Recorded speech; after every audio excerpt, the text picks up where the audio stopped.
So with this, we will start our first session. It is by Dr. Shama Sultana. Shama is a young and enthusiastic and cheerful obstetrician gynecologist as well as an infertility consultant. She is chairman and co-founder of Hope and Hospitals. She has PhD diploma in assisted reproductive techniques from Kiel, Germany, diploma in aesthetic gynecology. She is the head of colposcopic training and she has been a speaker in community connect programs on preventable women's health held in May 2021. She has a public awareness in charge in sexual medicine Proxy Committee and Dr. Parag Patil Awareness E-Digest. She has served as a faculty and moderator for Open Forum Awareness on Adolescent Sexual Health organized by POGS in June 21. She is founder of UNRA Healthcare Organizations in Guntur for Adolescent and Young Women Health Awareness Mission. I welcome you, Madam, to this CME. Please come and start the session. First of all, good afternoon, everybody. And I'm feeling very much pleased and I'm very much happy to be a part of this APOG and ABHYAS series. And I thank each and everybody who has given this opportunity. So my topic is cervical pre-malignant lesions and their management. So first of all, going into the topic, first we will see what's the cervix. It's a tubular structure. It is composed of stromal tissue which is lined by the squamous epithelium in vagina, which is ectocervix, and columnar edges within the cervical canal, it is endocervix. So the meeting point is squamo-columnar junction, which is the important point which I want to point out in this slide.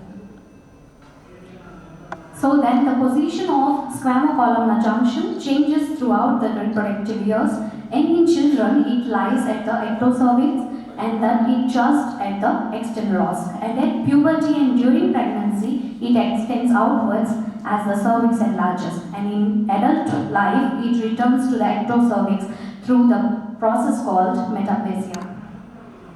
So the important thing, transformation zone. The transformation zone is an area of changing cells and it is the most common place on the cervix for abnormality.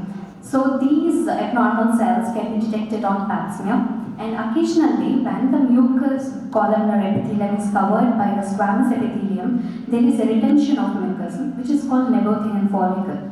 And in transformation zone is the site where pre-malignancy and malignancy develop. So as a basic level, we have known that this is the part where we are concerned about. So few terms, like as everybody knows, like we are going to listen every time in this talk, like CIN, cervical intraepithelial neoplasia, dysplasia, a histological term describing architectural abnormalities within the tissue, and dyskaryosis, a psychological term describing the nuclear abnormalities not synonymous with dysplasia. Then I'm going to say CIN 1, 2 and 3. CIN 1 is minimal dysplasia, CIN 2 is moderate dysplasia, CIN 3 is severe dysplasia, and or carcinoma in situ. So these are all the different types of the same thing, which is the early part of early cervical cancer. So another term like metaplasia, it's a physiological process whereby columnar epithelium is replaced by squamous tissue in response to the acidic environment of vagina. And another term like squamo-columnar junction, where squamous and columnar tissue meets, and this is not fixed but it affected by metaplasia.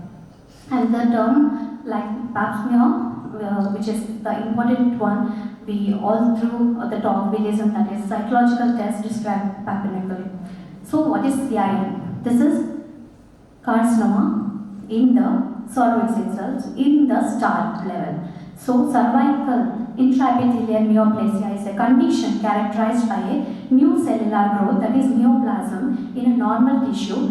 Once CIN is diagnosed, this will be the alarming sign. So this is the abnormal tissue has been diagnosed in the cervix of that lady. So the most important casualty organism, as we all know, that is human papilloma virus, which could cause other combined genital and anal cancers as well.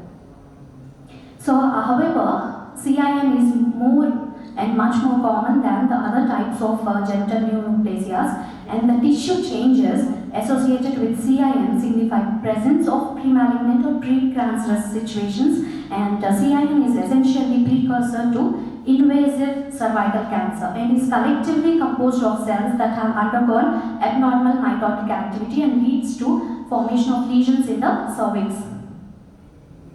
So classification, as we all know, that a revised classification has been introduced, that is low grade and high grade. In low grade as CIN1 and HPV associated changes with unknown but likely low progressive potential for developing cancer, and high grade lesion in CIN2 and 3 that is likely to behave as a cancer precursor. So simpler classification, as we all know, that low grade squamous intraepithelial lesion, that is LSIL and CIN1, and high grade squamous intraepithelial lesion HSIL, CIN2 and CIN3. When I was studying in the MBBS final year, like gynecology, I was very much confused of these all terms, but now they seems to be a little bit easy because I know the actual what it meant to. That time I was very much confused. LSIL, HSIL, what is this? Ask us what is this? But now it is a little bit easy to do.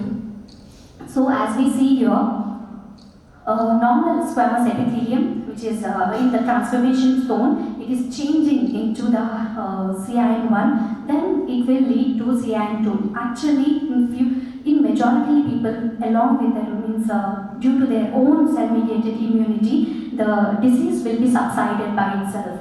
But in few, with the risk factors we will be seeing in forward slides, in them it will be changing into high grade, low grade, high grade, and it will lead to squamous cell carcinoma and adenocarcinoma in situ, which will lead to invasive adenocarcinoma.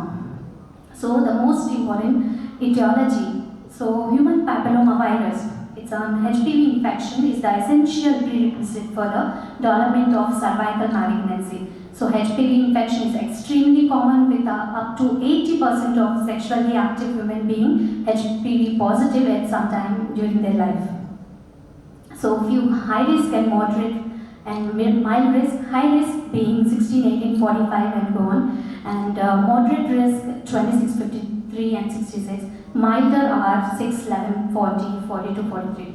These can be seen in the risky people, and the CIN1, 2 and 3, they regress. CIN1 regress by 60% and only 1% will be changing into invasive cancer, whereas CIN2, it is 5% chances, and CIN3, more than 12% chances are there, it will be becoming invasive cancer, and only 33% of it will be regressed. So using the incidence of genital warts as a marker, the incidence appears to be raising 5-folds higher in the female population and 8-folds in the male population, with approximately 15% prevalence of the oncological HPV type 16 and 18. So however, most infections are usually transient, with 90% of women clearing the infection within 2 years, and incompetent women are able to eliminate the infection by themselves by cell-mediated immunity. So as you see, few risk factors like means poor hygiene and improper condom usage, and sexual behavior like early marriages, multiple sexual partners, high-risk male carriers, and genetic factors causing low-grade squamous intraepithelial lesions and high-grade squamous intraepithelial lesions, and few immune responses and viral factors like viral load integration, HPV genotypes, and high-risk oncogenic natures. And in case of parity, multi-parity, who are giving birth in a lesser age with multiple deliveries, they will have a low compromised cervix, and smoking, nutrient deficiency, and immunocompromised patients like HIV, and in STDs, HSV that will be leading to cervical inflammation.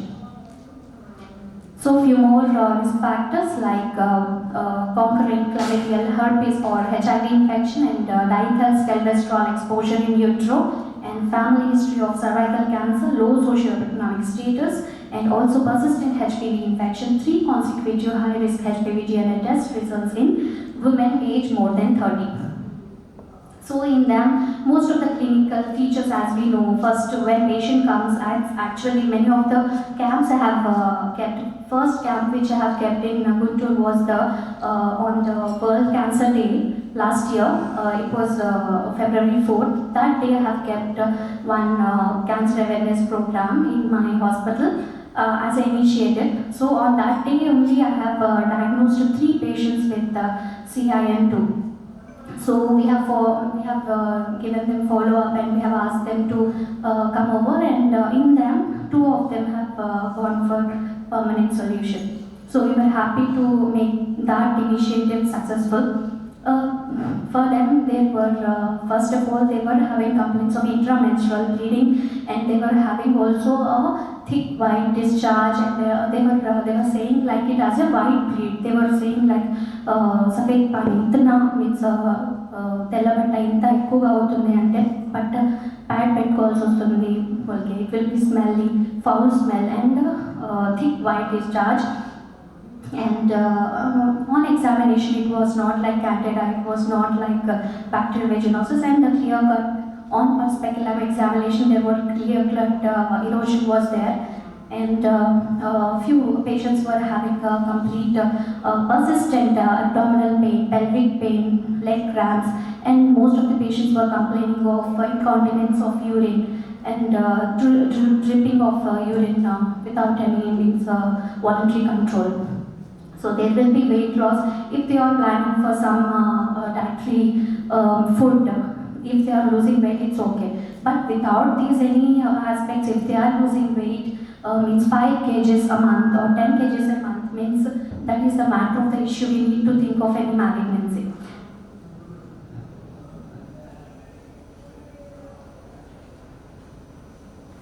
So pathophysiology is see as a metaplasia is a normal finding, but this may be disrupted by some factors like HPV, smoking, or immunosuppression, etc., and to lead to development of disorder, squamous epithelia called dysplasia, which is characterized by lack of normal maturation of cell as they move from basal layer to superficial layer. So there will be a larger nuclei, more variable in size and shape, and high mitotic activity means more rapidly dividing cell will be there. So here comes immature squamous metaplasia seen here. So this is the original squamous epithelium, and this is the mature squamous metaplastic epithelium.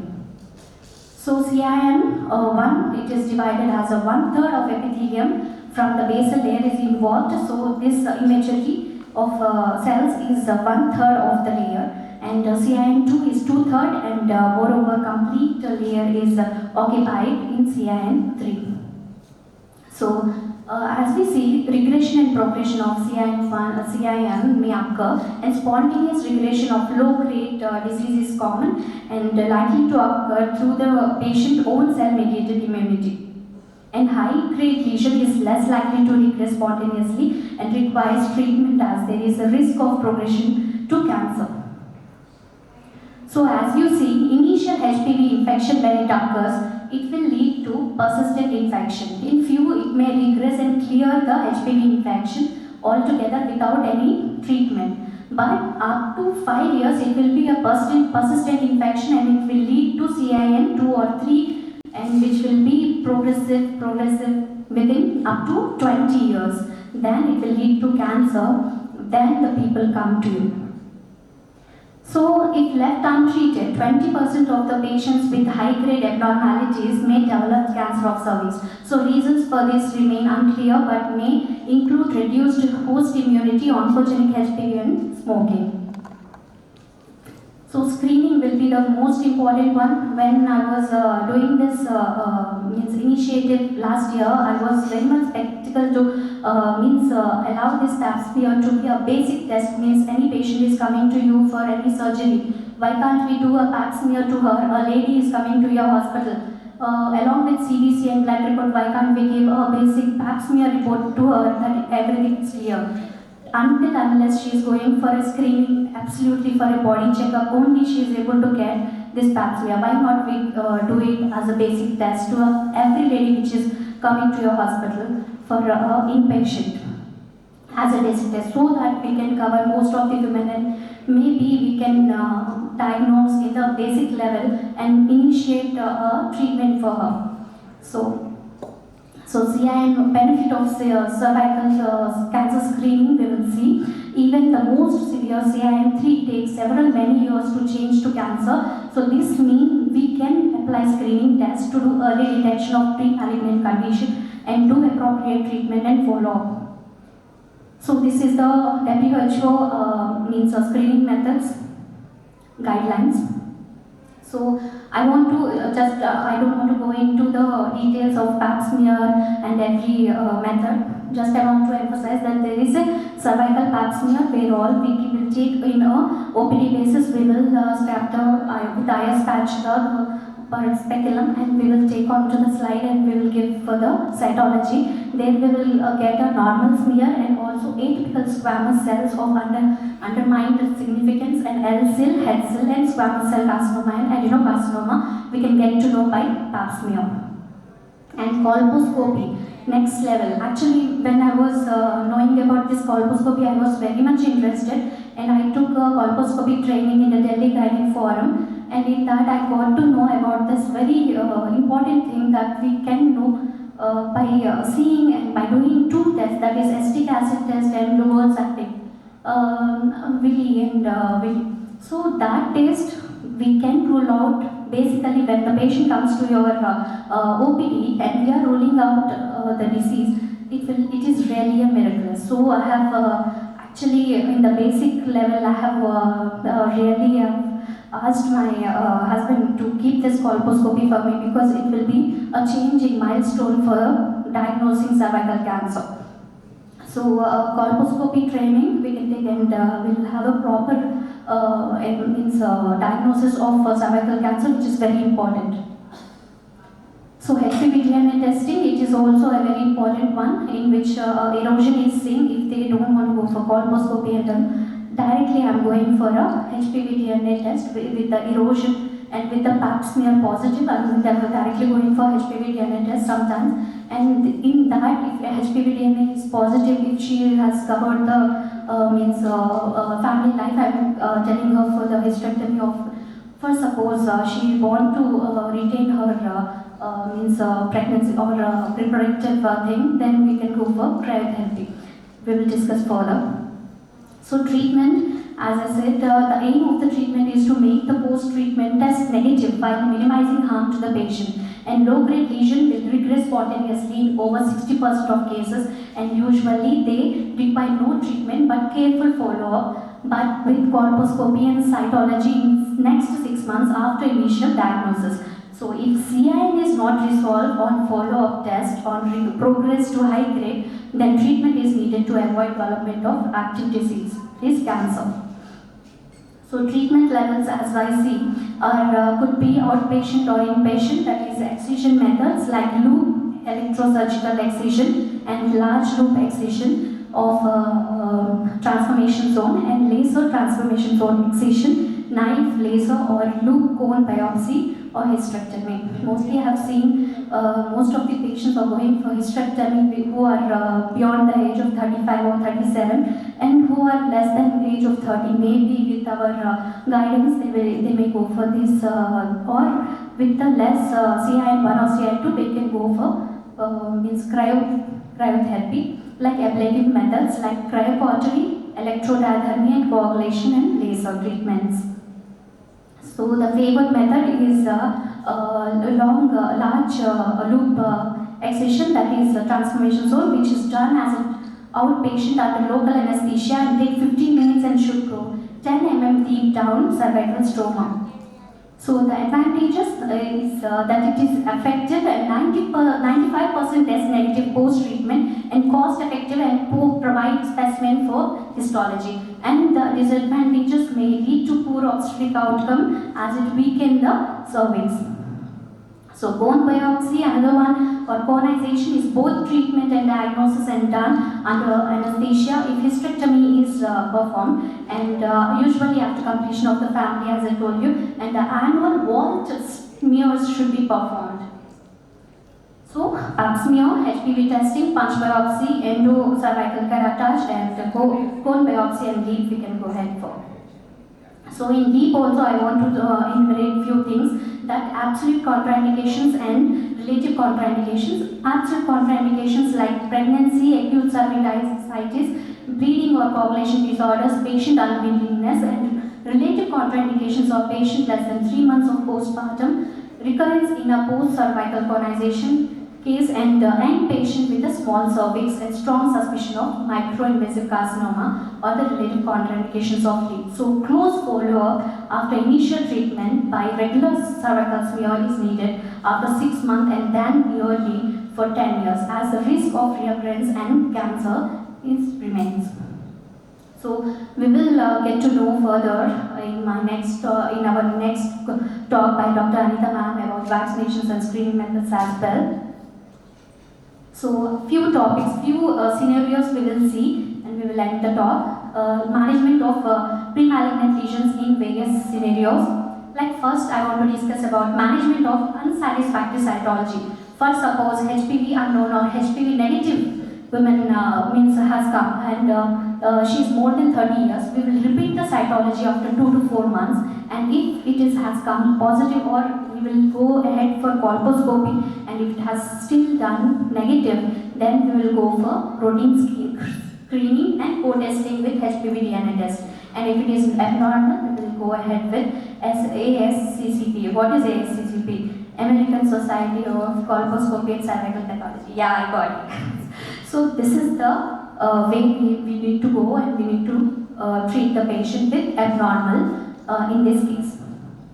So another scenario, like management of cytology reported as negative but with absent and insufficient endocervical and transformation zone. In this patient, if she is 21 to 29, then routine screening we will carry on, and if she has become a HPV negative, and further we will screen her, and if she is aged more than 30, then if HPV is not detected, then we will go for further testing, repeat the cytology after 3 years, and then HPV test is preferred. Then HPV positive she comes, then we will manage as per guidelines. We will go ahead along with the grading, and we will go ahead with the cryotherapy or LEAP.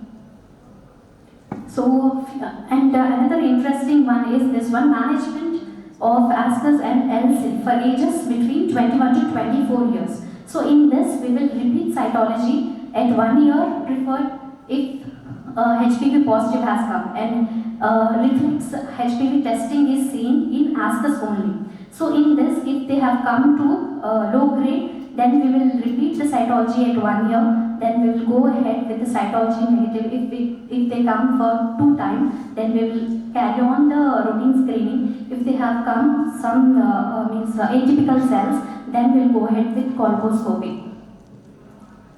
So another one I want to specify is this one, LCL management in pregnancy. So colposcopy we are doing. If no CIN1, 2 or 3 is seen, then we will do it postpartum follow-up. Or if it is in CIN2 and 3, we will manage it as per as ASCCP. And differs colposcopy, like until at least 6 weeks postpartum, we can't go ahead further. So another interesting one is HCL management. In this also, we can go for immediate loop electrosurgical excision, or we can go ahead with the colposcopy. So going ahead with the colposcopy, if CIN1, CIN2 and 3 or CIN2 and 3 present or not, we will go ahead with the treatment. Another one interesting is this atypical glandular cells management. In this also, we will see for endometrial and endocervical sampling, then we will go ahead with colposcopy. Then all categories except atypical endometrial cells will go ahead with the endocervical curettage and colposcopic findings. So thank you so much. Congratulations, Shama Sultana. You have done well.